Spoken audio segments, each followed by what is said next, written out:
Hi friends, welcome to my channel. आज हम बनाने वाले हैं Dutch chocolate cake. Chocolate cake के मैनी टाइप्स होते हैं, उसमें से ये एक one of the favourite type है जो कस्टमर्स को बहुत ज़्यादा पसंद आता है।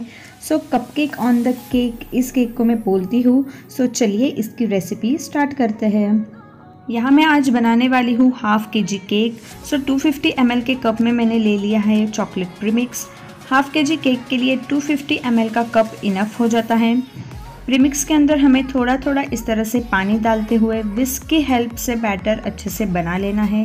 केक का बैटर ऑलवेज फ्लोई कंसिस्टेंसी में होना चाहिए और विस्क को हमें हमेशा वन डायरेक्शन में इस तरह से घुमाना है। फ्रेंड्स, आप देख सकते हो यहाँ हमारा बैटर बिल्कुल अच्छे से रेडी हो चुका है। अब मैंने यहाँ लिया है हाफ केजी का एक सर्कल शेप में टिन और उसके बॉटम को और साइड्स को अच्छे से बटर पेपर से कवर कर लिया है। अगर आप साइड में बटर पेपर नहीं लगाना चाहते हो तो साइड्स को ऑयल से भी ग्रीस कर सकते हो, पर बॉटम में बटर पेपर लगाना बहुत ज़्यादा ज़रूरी है क्योंकि अगर हमारा केक कभी जल जाए या ओवर कुक हो जाए तो बटर पेपर की हेल्प से वो ईजिली निकल जाता है।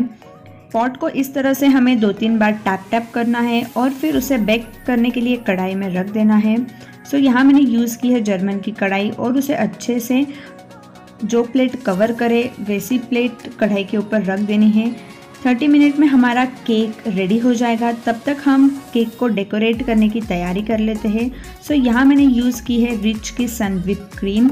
140 या 50 रुपीज़ के आसपास ये आपको आपके सिटी के हिसाब से मिल जाएगी। यहाँ मैंने यूज़ किया है फिलिप्स का 300 वैट का बीटर। क्रीम हमें इस तरह से कोई बड़े बकेट या कोई बड़े बाउल के अंदर ही निकाल लेनी है क्योंकि जब वो बीट होती है तो उसकी कंसिस्टेंसी डबल हो जाती है। इस तरह से मैंने क्रीम को यहाँ बीटर की हेल्प से बीट कर रही हूँ। और एक बात का ध्यान रखना, क्रीम हमारी ऑलवेज चिल्ड होनी चाहिए, मतलब वो रनी कंसिस्टेंसी में होनी चाहिए। उसके अंदर बिल्कुल भी आइस क्रिस्टल्स नहीं होने चाहिए। अगर क्रीम के अंदर आइस क्रिस्टल्स होंगे तो हमारी क्रीम मेल्ट भी हो सकती है। हमें यहाँ बनाना है डच चॉकलेट केक। इसके लिए हमें क्रीम के अंदर डालना है डार्क चॉकलेट। यहाँ मैंने डार्क चॉकलेट डबल बॉयलर के प्रोसेस से थोड़ा सा मेल्ट कर लिया है और 2 चम्मच मैंने डार्क चॉकलेट क्रीम के अंदर डाला है और उसे अच्छे से बीटर की हेल्प से बीट कर लेना है ताकि वो पूरे क्रीम में अच्छे से फैल जाए। अगर आपको कलर थोड़ा लाइट लग रहा होगा तो आप इस क्रीम के अंदर ब्राउन कलर भी ऐड कर सकते हो। जैसे यहाँ मैंने यूज़ किया है liquid brown colour. Liquid colour से ज़्यादा कुछ फ़र्क नहीं गिरता है। अगर आपको फिर भी और डार्क कलर चाहिए तो आप जेल ब्राउन कलर का भी यूज़ कर सकते हो। यहाँ हमारी क्रीम बिल्कुल परफेक्ट रेडी हो गई है। आप देख सकते हो इसके स्ट्रोक्स भी बराबर आ रहे हैं। केक बेक होने में पूरे 30 मिनट आराम से लग जाते हैं, फिर हमें उसे 10 मिनट तक अच्छे से चिल्ड होने देना है। यहाँ हमारा केक बिल्कुल ठंडा हो चुका है। उसके साइड्स भी मैंने अच्छे से रिमूव कर लिए हैं।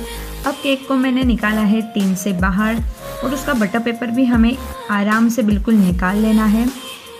आप देख सकते हो हमारा केक बिल्कुल परफेक्ट बेक हो गया है। ऊपर का सरफेस भी बिल्कुल प्लेन है। नाइफ़ की हेल्प से हमें पहले केक के अराउंड निशान लगा लेने हैं और फिर केक के अंदर आराम से नाइफ़ को डालते हुए इस तरह से लेयर को कट कर लेना है। इस प्रोसेस से हमारा केक का लेयर बिल्कुल इवन एंड क्लीन कट होता है। फ्रेंड्स, अगर आपको कस्टमर की डिमांड आए कि हमें केक में क्रीम कम से कम चाहिए तो आप हाफ केजी केक को 2 पार्ट्स में भी कट कर सकते हो। इससे केक में क्रीम की क्वांटिटी कम हो जाती है। यहाँ हमारे 3 लेयर अभी कट हो चुके हैं। यहाँ मैंने लिया है हाफ केजी का एक बोर्ड और उसके सेंटर में इस तरह से मैंने यहाँ क्रीम लगा ली है। केक कटिंग करते वक्त जो सेंटर वाला लेयर होता है वो मैंने यहाँ सबसे नीचे रख दिया है। अब उसे मैं प्लेन वाटर से सोक कर रही हूँ। यस गाइज, मैं मोस्टली केक को प्लेन वाटर से ही सोक करती हूँ क्योंकि सिरप, क्रश और चेरीज़, गनाश हम केक में अलग अलग यूज़ करते हैं। इन सब की वजह से केक पहले ही स्वीट होता है। इसलिए मैं प्रेफर करती हूँ कि प्लेन वाटर ही सोक करूँ केक ब्रेड में। जो क्रीम हमने रेडी की थी वो मैंने इस तरह से आइसिंग बैग में फिल कर ली है और उस क्रीम को केक के ब्रेड के ऊपर अप्लाई कर रही हूँ। इस प्रोसेस से हमारी केक की फिनिशिंग, उस लेयर के ऊपर की आइसिंग बहुत ही इवन एंड नीट लगती है।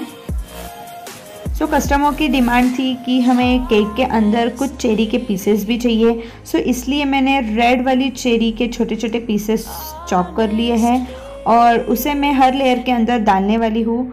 सो यहाँ हमारा कंप्लीट हो चुका है फर्स्ट लेयर। अब हमें रखना है सेकंड लेयर। सो केक के ऊपर का जो डोम शेप में एक लेयर होता है वो हमें रखना है ऑलवेज सेंटर में और उसे इस तरह से डाउन साइड में रखना है और उसे भी हमें अच्छे से प्लेन वाटर से सोक कर लेना है।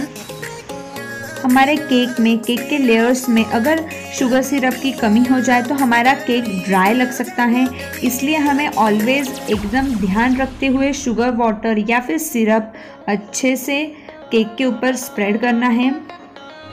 मार्केट जैसा अगर आपको भी लगे आपने जो केक बनाया है वो मुंह में घुल जाए तो आपको भी शुगर सिरप या फिर जो प्लेन वाटर हम डालते हैं उसकी क्वांटिटी बहुत ही ध्यान रखकर केक में डालनी चाहिए।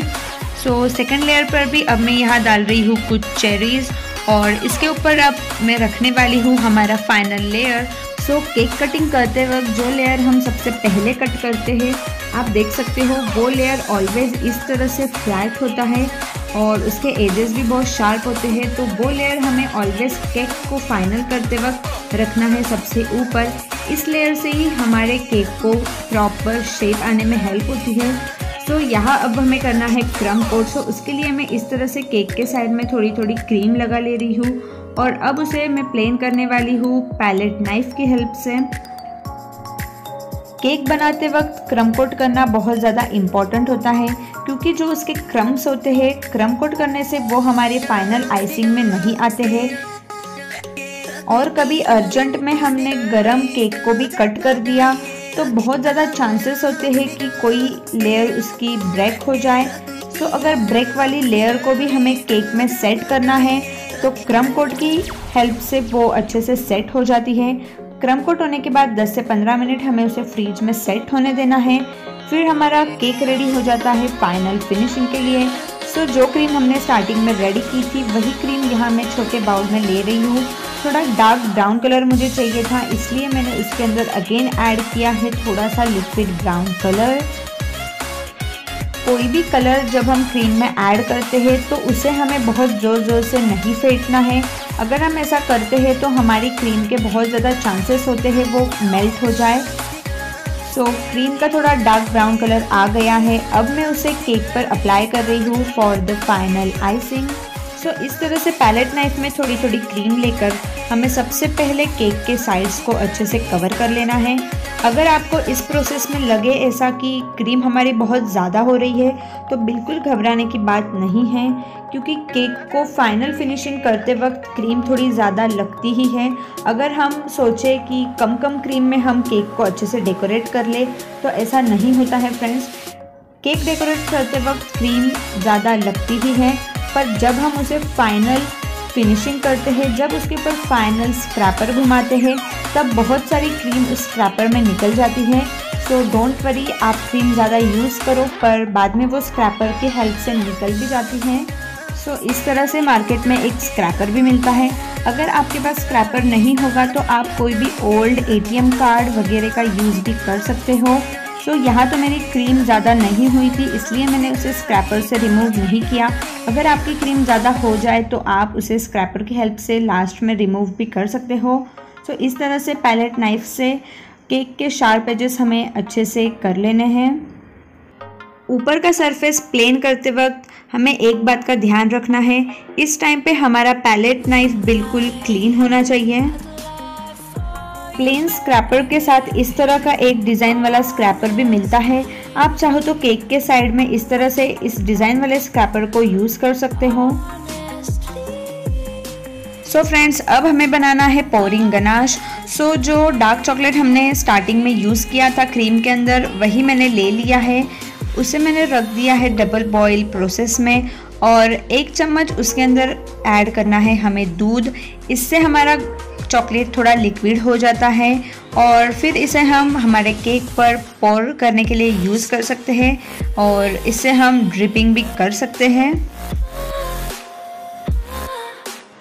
गनाश पूरा ठंडा होने के बाद अब मैं इसे डाल रही हूँ एक आइसिंग बैग के अंदर।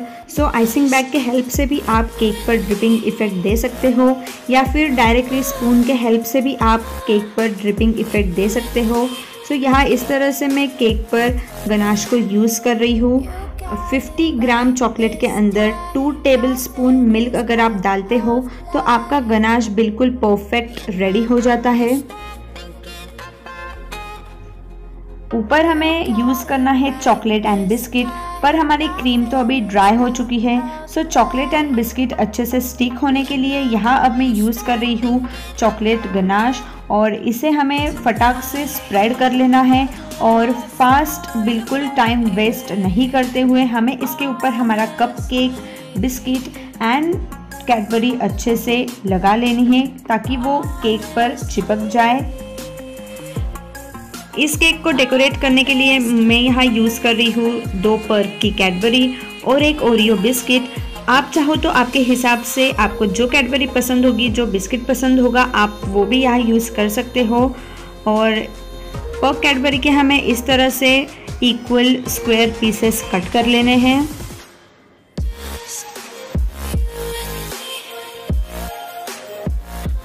ओरियो बिस्किट का जो वाइट वाला पार्ट होता है वो हमें रिमूव कर लेना है, और जो 2 ब्राउन पार्ट है उसे हमें इक्वल साइज में इस तरह से तोड़ लेना है। और ये स्टेप आपको बिल्कुल आराम से करनी है क्योंकि आप देख सकते हो मेरे कितने सारे बिस्किट ब्रेक हो गए।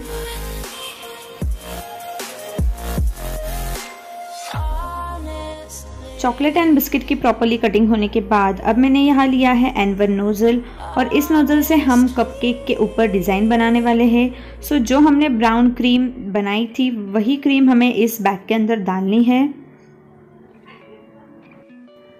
कपकेक कैसे बेक करते हैं, कपकेक की detail recipe, types of cupcake अगर आपको देखना होगा तो प्लीज़ मुझे कमेंट करके ज़रूर बताना। सो हमारे कपकेक के ऊपर मैं N1 नोज़ल से इस तरह से बस सिंपल डिज़ाइन कर रही हूँ, और यहाँ हमारा कपकेक बिल्कुल रेडी है। फटाक से हमें इससे रख देना है हमारे केक के ऊपर। देन रखना है पर्क का एक स्लाइस, फिर रखना है ओरियो का एक स्लाइस, पर्क ओरियो, ऐसे हमें करते हुए पूरे केक के राउंड शेप को कवर कर लेना है।